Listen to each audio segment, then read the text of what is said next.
बिहार में चुनाव चल रहा है और वहां बेगूसराय निर्वाचन क्षेत्र के भर्रा गांव में कल राहुल गांधी अपनी एक सभा करने के लिए गए। उनके साथ उनके सहयोगी दल के नेता सैनी भी थे, मुकेश सैनी भी थे, कन्हैया कुमार भी थे, उन्हीं की पार्टी के नेता, युवा नेता। और जब वो मछुआरों के साथ में एक नाव में थे, नदी के बीच में, और उनसे बातचीत कर रहे थे, अचानक वो नदी के अंदर कूद गए और वो फिर मछुआरों के साथ में मछली पकड़ते हुए नजर आए, नदी में तैरते हुए नजर आए, उनके साथ बातचीत करते हुए नजर आए, उनकी सिक्योरिटी भी नदी में कूद गई। तो क्या ये केवल महज राजनीतिक प्रचार पाने या एक फोटो अपॉर्चुनिटी है, जैसा कि हम दूसरे नेताओं के संदर्भ में देखते हैं, या इसके पीछे जनता से जुड़ने की कोई एक दिली महत्वाकांक्षा भी है, एक दिली इच्छा भी है, जनता से जुड़ा जाए? कम से कम राहुल गांधी ने पिछले कुछ दिनों में, या मैं कहूँगा जब से उनकी वोटर अधिकार यात्रा निकली है, तब वोटर अधिकार यात्रा नहीं, उससे पहले जो भारत जोड़ो यात्रा थी, उससे पहले उन्होंने कई बार इस तरह की गतिविधियां की हैं और हम सब लोगों ने उन्हें थोड़ा-थोड़ा डिकोड करने की कोशिश भी की है। अब समय आ गया है कि हम देखें कि इस उभरते हुए नेता की राजनीति कौन-सी करवट ले रही है और वो किस तरीके से जनता से अपना संपर्क स्थापित कर रहे हैं। विनोद जी। देखिए अभय जी, एक पुरानी कहावत है हुँ, कि अगर आपको मुकाबला करना है किसी का तो उसकी लाइन छोटी करने के बजाय अपनी लाइन बड़ी कीजिए। और जो नेता अपनी लाइन बड़ी करता है उसको फिर सफलता मिलती है। हुँ, ये अनुभव तो हम लोग का यही बताता है। हुँ, अगर आप दूसरे की लाइन छोटी करने में जुट जाएंगे तो अपनी लाइन नहीं बढ़ा पाएंगे, उसकी लाइन छोटी होगी कि नहीं होगी इसकी कोई गारंटी नहीं। हुँ, तो बेहतर है कि अपनी लाइन बड़ी कीजिए और राहुल गांधी वही कर रहे हैं। और देखिए अभय जी, मैं इसको इस रूप में देखता हूं कि राहुल गांधी का जो ये तरीका है, आज हमको भले नया तरीका लग रहा हो हुँ, कि भाई जिस तरह से वो, और पहली बार नहीं है, मछुआरों के बीच में वो गए और तालाब में कूद गए। लेकिन इसके पहले आप देखिए, वो जूता बनाने वाले रायबरेली में मोची थे, उनके पास चले गए, वहां जूता बनाने की कला सीखी। इसके पहले धान के खेत में रोपाई करने चले गए, मखाना किसानों के बीच में बिहार में ही उतर गए बिल्कुल पानी में उसमें। इसके अलावा वो कुलियों के बीच में, रेलवे की कुलियों के बीच में टैक्सी लेकर के उन्होंने पूरा उनका साझा किया। दुकान में जाकर के दिल्ली में बैठ करके उन्होंने पूरी दुकानदार कैसे अपना काम करते हैं, छोटे व्यापारी, उसको देखा। मोटर मैकेनिकों के साथ वो गए, ट्रक ड्राइवरों के साथ गए। तो ये मतलब एक नई शैली उन्होंने विकसित की है कि जनता के जो विभिन्न वर्ग हैं उनसे आप सीधे कैसे जुड़ें। उसका तरीका ये है, एक तरीका तो ये है आप किताबें पढ़ लें, आप एक्सपर्ट्स को बुला के बात कर लें, थोड़ा जान लें। वो तो सभी नेता करते हैं, लेकिन राहुल गांधी खुद उस चीज को महसूस करके और उसको सीधे जानना चाहते हैं। और इसके दो मायने हैं। पहला मतलब तो ये है कि एक तो जिन चीजों का अनुभव या तजुर्बा उनको नहीं है, वो तजुर्बा होता है जब उन वर्गों के बीच उनका काम करने के दौरान उनके साथ वही काम करते हैं। अब किसी बढ़ई के साथ वो लकड़ी का काम करते हुए देखे गए। तो हर तरह का उन्होंने, जितने समाज में इस तरह से श्रमिक वर्ग है, श्रमजीवी वर्ग है, उनके बीच में हमने उनको इस तरह देखा है धान के खेतों में रोपाई करते हुए। तो वो एक तो समझते हैं कि ये जो काम कर रहे हैं इसमें कितनी मेहनत लगती है, कितनी तकलीफ है, इसका क्या आउटपुट है, क्या इनपुट है, सारी चीजें समझते हैं। और अपनी नीतियां इसी हिसाब से, अपना घोषणा पत्र, अपनी नीतियां, अपने कार्यक्रम उसी हिसाब से बनाते हैं। एक तो ये उनका निजी लाभ हो जाता है। दूसरा, एक संदेश जाता है समाज के उन सभी वर्गों में, संदेश जाता है कि एक नेता ऐसा है जो आपके साथ सीधे जुड़ना चाहता है, सीधे जुड़ रहा है और जो आपकी तकलीफों को साझा कर रहा है। ये शैली अभय जी गांधी जी की शैली है। ये गांधीवादी शैली है। हम इसको विपक्षी, इसको नाटक कहें, ड्रामा कहें, कुछ भी कहें, लेकिन गांधी जी ऐसा किया करते थे। आप देखिए, वो जेल में कैदियों के साथ वो पखाना साफ करते थे, हरिजन बस्तियों में जाकर के, दलित बस्तियों में जाकर के सफाई करते थे। वो जिस तरह से रेलगाड़ी से उन्होंने पूरे भारत की यात्रा की बैठ करके, और उन सबको तकलीफ, ये गांधी जी की शैली थी। और गांधी जी कामयाब भी हुए, उस दौर में कामयाब हुए जब न सोशल मीडिया था, न टेलीविजन था इतना, सिर्फ कुछ अखबार हुआ करते थे, और ज्यादातर अखबार जो थे वो सरकारी तंत्र के हिसाब से खबरें छापते थे। लेकिन गांधी जी का वो संदेश पूरे देश में गया और गांधी जी की लोकप्रियता और समर्थन बढ़ा। राहुल गांधी ने शायद गांधी जी को पढ़ा है, जहां तक मेरी जानकारी है, और वो उसी शैली को अपना रहे हैं, थोड़ा आधुनिक तरीके से। क्योंकि अब जमाना बदल गया है, सोशल मीडिया का जमाना है, इंटरनेट का जमाना है, इंफॉर्मेशन टेक्नोलॉजी का जमाना है, सूचना विस्फोट का जमाना है। तो ऐसे में राहुल गांधी उसको इस्तेमाल करते हुए वो जुड़ते हैं। अच्छा, आप इसको मान लीजिए नाटक लोग कर रहे हैं, जैसे भाजपा के लोगों का नाटक है। और भाई नाटक तब होता जब राहुल गांधी के लिए एक तालाब तैयार किया जाता, उसमें गंगा जी का या जो है फिल्टर पानी भरा जाता, और उसके बाद कुछ मछुआरे बुलाए जाते जिनकी बाकायदा पूरी सुरक्षा जांच होती, और वो पूरा जो है उसी वेशभूषा में वहां नाव लेके आते, फिर वो कूदते। तो मैं नाटक मानता। वो सहज रूप से गए, वहां रैली थी, पहले कोई कार्यक्रम भी नहीं था। मुकेश सहनी जी जो खुद को सना बल्ला कहते हैं, वो उनको लेके गए, उनसे उन्होंने कहा होगा कि भाई मैं इनसे मिलना चाहता हूँ। बातचीत शुरू की, नाव में बैठे और अचानक कूद गए। तो अब और वो तालाब भी देखा आपने, गांव का तालाब था, गाँव कीचड़ का भरा तालाब। हुआ, कोई बहुत साफ सुथरा तालाब नहीं था। आजकल वैसे ही प्रदूषण इतना है पानी में, तो वो तालाब भी प्रदूषण रहित होगा मुझे नहीं लगता। वो राहुल गांधी को बल्कि अपनी सेहत की भी चिंता करनी चाहिए। लेकिन वो जिस तरह उस पर तैरे, उसमें उन्होंने डुबकी लगाई और लोगों से मिले और मछलियां पकड़ी, वो बहुत तरह से प्रभावित करने वाला। आप देखिए, लगभग सभी अखबारों में वो तस्वीर है, यूट्यूब पे है, और टीवी चैनलों ने भी चाहे अनचाहे तरीके से उसको कुछ ना कुछ दिखाया है, चाहे आलोचना के रूप में दिखाया हो। तो एक संदेश तो गया ना इसको लेकर के। और दूसरी बात यह है कि उन्होंने इस बात को समझा कि भाई मछली पकड़ने वालों का रोजगार का तरीका क्या है, कैसे वो मछली पकड़ते हैं, कितनी तकलीफ है, कितनी मछलियां दिन में पकड़ते हैं, बातचीत भी की उन्होंने। तो मुझे लगता है आज के दौर में जब नेता, उन्होंने अपना जनसंपर्क बिल्कुल सोशल मीडिया पर छोड़ दिया है। अब नेता क्या करते हैं, जनता के बीच कहाँ जाते हैं? अब तो एक ट्वीट कर दिया, एक फेसबुक पे पोस्ट डाल दी, एक इंस्टाग्राम पे रील डाल दी, और ज्यादा हुआ तो बड़े बड़े मंचों से जाके जनता को संबोधित किया और चलते बने। अगर और भी थोड़ा हुआ तो उसी मंच में जो भीड़ लाई गई है, उसी में जाके हाथ पांव मिला के आगे बढ़ गए। ये जो जीवन संपर्क है, मुझे बेहतर ये हो कि देश के दूसरे ने भी इसका अनुकरण करें, तो कम से कम उनको तकलीफें पता लगेंगी, और तब शायद सरकार में आने पर वो उनका निराकरण बेहतर तरीके से कर पाएंगे। और आपकी बात से मुझे 2 बातें याद आ रही हैं। एक तो थोड़ा-सा इतिहास याद आ रहा है। आपने गांधी जी जी का ज़िक्र किया, वो बिल्कुल उचित है। आपको याद होगा कि एक बार अंग्रेज़ों ने इलाहाबाद के कुंभ में, प्रयाग के कुंभ में स्नान करने पर कुछ पाबंदी सी लगा दी थी। जी महामना मदन मोहन मालवीय उसके खिलाफ संघर्ष कर रहे थे। जवाहरलाल नेहरू उस वक़्त युवा नेता थे, तो वहाँ पे गए और उन्होंने देखा कि किस तरह महामना संघर्ष कर रहे हैं। तो वो उनका समर्थन करने के लिए अपनी जीप के बोनेट पे चढ़े और वहीं से उन्होंने छलांग लगाई सीधे। अच्छा जी अ, सीधे उन्होंने नदी में छलांग लगाई और कहा नाउ इट्स ओपन। जी हाँ, और वो उसके बाद में फिर उनके साथ-साथ में हज़ारों लोग नदी में कूद गए और वो अंग्रेज़ों की जो पाबंदी थी वो धरी की धरी रह गई। तो उस राहुल गांधी जिस तरीके से नाव से कूदे, हालाँकि सीन तो वो नहीं था, बिल्कुल दूसरा संदर्भ था, लेकिन उसको देखते जब मैंने उसका वीडियो देखा तो मेरे दिमाग में वही इतिहास का एक दृश्य आया। मैंने सोचा इसका ज़िक्र करना यहाँ ज़रूरी है। दूसरी बात जो नहीं बहुत नहीं महत्वपूर्ण आपने कही, जी वो ये है कि नेताओं को हम 2 श्रेणियों में बाँट कर देख सकते हैं। एक वो नेता हैं जो अपनी दूरियों के ज़रिए जनता से संपर्क करते हैं, जैसे कि नरेंद्र मोदी। वो हमेशा बहुत दूर रहते हैं। जो कुछ भी होता है उनका आयोजित प्रायोजित होता है, पहले से तयशुदा होता है, ऐसे कोई फ़िल्मी सेट लगा हो, उस तरीके से होता है। और वो जितनी दूरी सुरक्षा के कारण भी उसके अंदर है, मैं उसको केवल 100% खारिज नहीं कर रहा हूँ।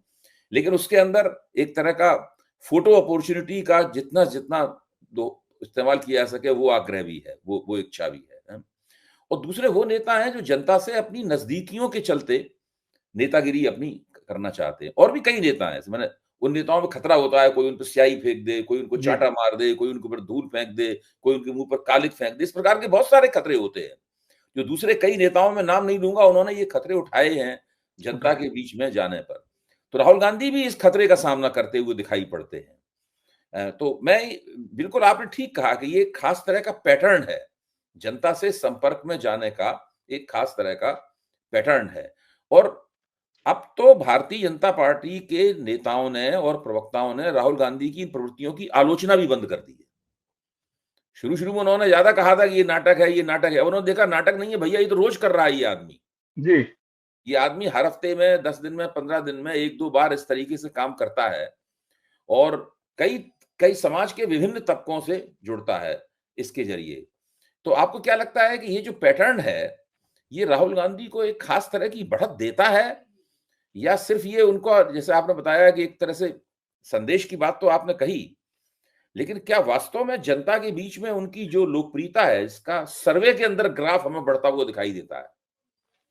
मतलब उसका यथार्थ क्या है? एक तो सर्वे का यथार्थ होता है। हम जानते हैं कि सर्वे का यथार्थ कैसे रचा जाता है, किस तरह गढ़ा जाता है। लेकिन ये भी तो एक तरीका है, बताइए आप इस बारे नहीं, नहीं, बिल्कुल आप देखिए, मुझे लगता है इस तरह के प्रयासों का, मैं इसको प्रतीकात्मक नहीं मानता। में? हुँ, ये प्रयास है लोगों से जुड़ने का और तक असर होता है। देखिए, भारत जोड़ो यात्रा से अगर इसकी शुरुआत माने, तो भारत जोड़ो यात्रा ने राहुल गांधी की छवि को बदलने का बहुत बड़ा काम किया। उसके बाद उन्होंने मणिपुर से महाराष्ट्र तक, मुंबई तक एक यात्रा और की थी, जो हाइब्रिड यात्रा थी, जो पैदल चले और सवारियों से भी चले। इन दो यात्राओं राहुल गांधी की छवि को बहुत बदला। जो उनकी एक छवि बना दी गई थी, खास करके पप्पू वाली छवि जो है, या रिलेक्टेंट पॉलिटिशियन की, अभी भी तमाम सारे भाजपा समर्थक लोग या राहुल गांधी विरोधी इस बात को कहते हैं कि अरे, अभी भी कई बार वो इस बात की कोशिश करते हैं कि वो रिलेक्टेंट पॉलिटिशियन है, जबरदस्ती राजनीति कर रहे हैं। तो मेरा तो उनको यही जवाब होता है कि जो आदमी 6,000 किलोमीटर यात्रा कर ले, भारत की 4,000 किलोमीटर पैदल चल ले, उसको आप रिलेक्टेंट पॉलिटिशियन अगर कहेंगे, तो फिर मैं इसके बाद कुछ नहीं कह सकता, क्योंकि फिर तो मैं तरस ही खा सकता हूं ऐसी आलोचनाओं पर। तो मुझे लगता है कि उस भारत जोड़ो यात्रा ने राहुल गांधी ने अपने आप को इवॉल्व किया। आप उनका एक बयान याद करिए, भारत जोड़ो यात्रा के दौरान उन्होंने लगातार दिया था। उन्होंने कहा था वो राहुल गांधी बहुत पीछे छूट गया है जिसको आप जानते थे, ये नया राहुल गांधी है, आप याद कीजिए। बल्कि उन्होंने तो यहाँ तक कहा था वो राहुल गांधी तो गया, मतलब खत्म हो गया, हुँ। वो राहुल गांधी अब नहीं है। उन्होंने ये भी कहा ये था कि भारत मैंने जोड़ो उसको यात्रा मार दिया है। उन्होंने कहा मैंने उस राहुल गांधी को मार दिया है, ये भी कहा था मार उन्होंने। दिया है। हाँ, उन्होंने ये भी कहा था मैंने उस राहुल गांधी को मार दिया है। मार दिया। है ना? तो और ये नया राहुल गांधी, तो निश्चित रूप से उसी यात्रा के दौरान राहुल गांधी ने अपने आप इवॉल्व किया। और इस तरह की यात्राओं में नेता तो इवॉल्व करते ही हैं, जैसे गांधी जी ने अपनी रेल यात्रा में इवॉल्व किया था अपने आप को। तो उस तरह से उन्होंने, और उसके बाद उनको लगा कि जनता से जुड़ने, सीधे जुड़ना ही एक बेहतर तरीका है, क्योंकि उनका जो मुकाबला है वो ऐसे दल से है, ऐसे नेताओं से है जिनके पास यंत्र तंत्र मंत्र सब कुछ है। ऐसे में आपके पास, अगर आप उन्हीं के रास्ते पर चलेंगे, मैं आपको एक दिलचस्प बात बताता हूँ। एक राहुल गांधी के बेहद करीबी व्यक्ति ने मुझसे एक बार कहा, हम भी जैसे अक्सर लोग कहते थे भाई राहुल गांधी मोदी जी की तरह भाषण क्यों नहीं देते, राहुल गांधी अरविंद केजरीवाल की तरह जो है मोदी जी का मुकाबला क्यों नहीं करते, अक्सर लोग कहा करते थे। अब वो जिस तरह की बात करते हैं, तो ऐसे उनके कोर सर्किल में कुछ लोगों ने उदाहरण दिया कि भाई देखिए मोदी जी ऐसे बोलते हैं, ऐसे करते हैं, आपको ऐसे करना चाहिए। और ये उन्होंने कहा कि डोंट कंपेयर एनीवन। उन्होंने कहा कि मोदी जी मोदी है, Narendra Modi is Narendra Modi, Rahul Gandhi is Rahul Gandhi. Do you want to see a Narendra Modi within me? I am not Narendra Modi, I am not Kejriwal. तो उन्होंने कहा मेरी अपनी शैली है, मेरा अपना तरीका है, उनका अपना तरीका है। अब जनता जिस तरीके को पसंद करेगी उस तरीके उसके साथ जाएगी। मैं वो नहीं बन सकता जो वो है। तो मुझे लगता है ये बात मुझे बताई किसी ने, और ये बल्कि आपको बताऊं, भारत जोड़ो यात्रा से पहले की बात है। हुँ, तो मुझे उस वक्त ये बड़ा अच्छा लगा कि कम से कम एक नेता के अंदर ये स्पष्टता है कि वो किसी भी प्रतिद्वंदी नेता की नकल नहीं करेगा। वो अपने व्यक्तित्व को अपने तरीके से जनता के सामने पेश करेगा। और ये बात जो है, बहुत किसी भी नेता के लिए बहुत उसके अंदर उसको प्रदान करती है, और उसके अंदर एक शक्ति देती है कि काम करेगा। मुझे लगता है कि राहुल गांधी उसी रास्ते पर चल रहे हैं। उन्होंने ये जो शैली अपनाई है लोगों से सीधे जुड़ने की, मौजूदा पिछले 25, 30, 40 सालों में किसी नेता ने इस तरह की शैली नहीं अपनाई। वो इंदिरा गांधी चली जाती थी उतर करके, हम लोग याद है, वो जाके झोपड़ी में जाके पूछने लगती थी, वो शैली है। नेहरू जी का आपने उदाहरण दिया, गांधी जी की बात कर रहे हैं। इवन चौधरी देवीलाल जैसे नेता भी कई बार कार से उतर के खेतों में चले जाते थे, पूछने लगते थे भाई तुम किस गांव के रहने वाले हो, कहाँ के हो, क्या उगा रहे हो। इस तरह की शैली चौधरी चरण सिंह की भी थी।